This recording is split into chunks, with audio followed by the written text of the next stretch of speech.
to use sexual energy as a path to enlightenment with yours truly, Guru Amorah, sex and relationship coach and creator of the Enlightened Lover Course, a spiritually grounded sex and relationship coaching journey.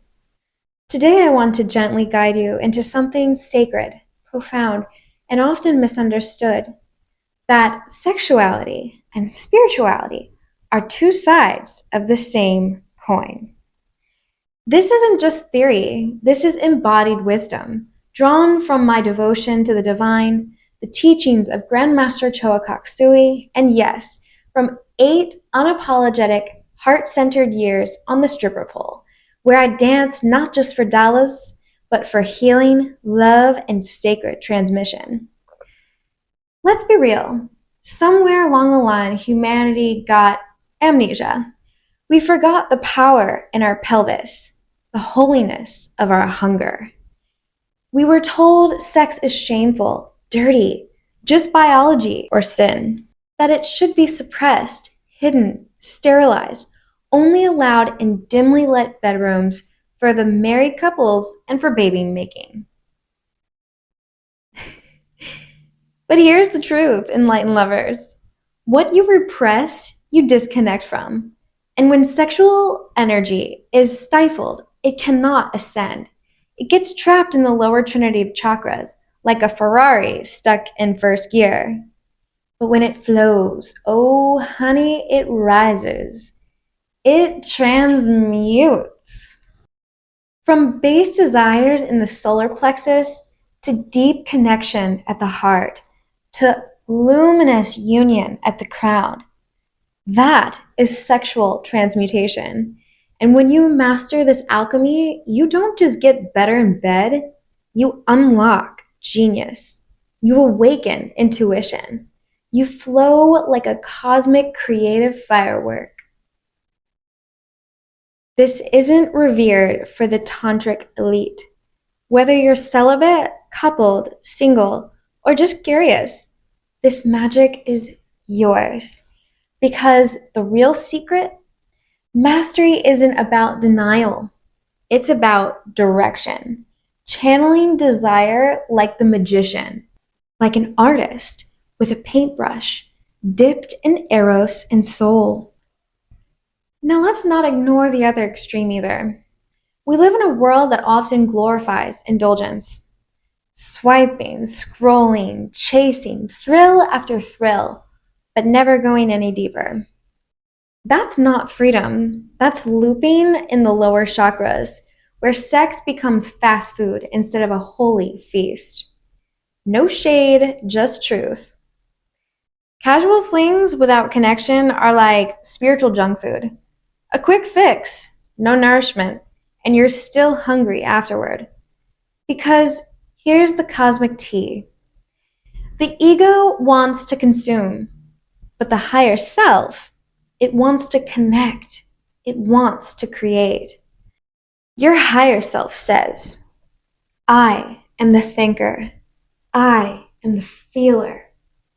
I am the master of this magnificent temple. And that is what enlightened lovers understand. We don't bow to every whim. We bless our desires. We make love with purpose, with presence, with poetry. We choose fulfillment, a kind of pleasure that overflows from the heart, not just from the hips. So if you're tired of feeling stuck between repression and overindulgence, let me hand you the golden key. The middle path. Yes, just like the Northern Taoists taught, sex, even solo pleasure, in moderation, with reverence, with play, and with presence. Because sex isn't dirty. It's fun. It's juicy.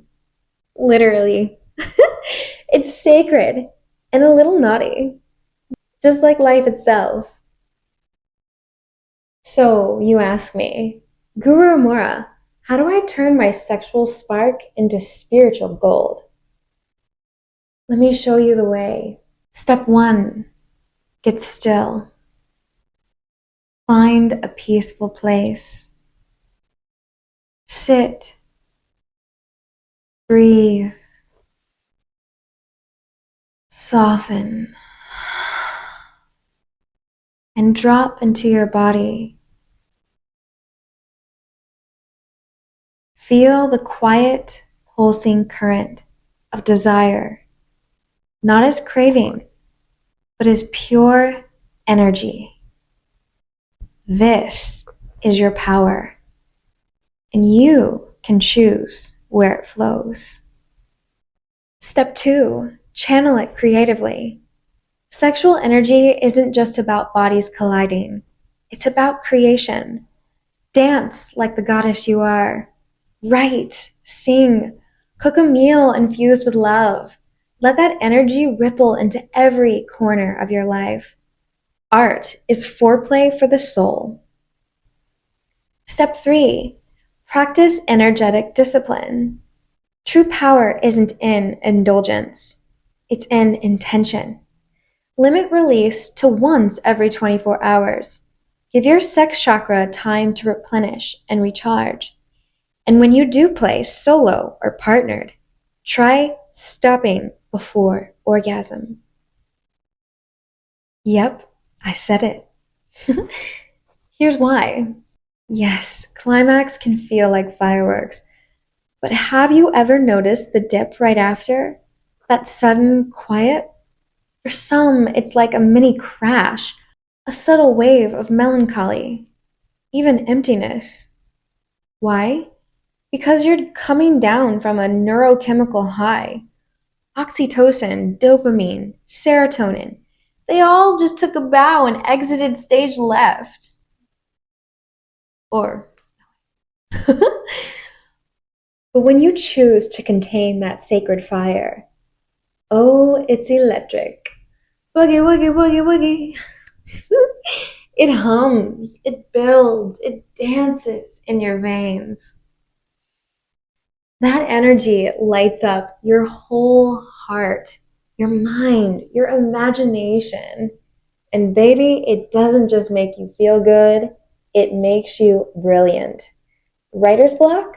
Try this. Stop before orgasm, then go write your New York Times bestseller. Step 4, raise it the safe way. Want to skip sex altogether? No problem. Try super brain yoga, or Hatha yoga, Kundalini, or Shakti yoga as I call it. These practices raise your energy gently without overwhelm. Because when Kundalini rises too fast, it can burn. But guided, it purifies, it blesses. I also teach Shakti yoga in case you're interested in that. Step 5, embrace your nature. Spirituality and sexuality are not in conflict. They're two sides of the same divine coin. You are a spiritual being living in a human body. And this body has needs. It has rhythm. It has longing. Don't reject it. Don't shame it. Honor it. When you honor your sexual energy, it no longer controls you. It elevates you. Transcendence begins in acceptance. Your human needs are not your enemy. They are your training ground, your bridge to the divine. When you hold your sexual energy with reverence, it transforms. It becomes a doorway to enlightenment. Sincerely and with love, Guru Amorah. Don't forget to click subscribe. See you in the next video.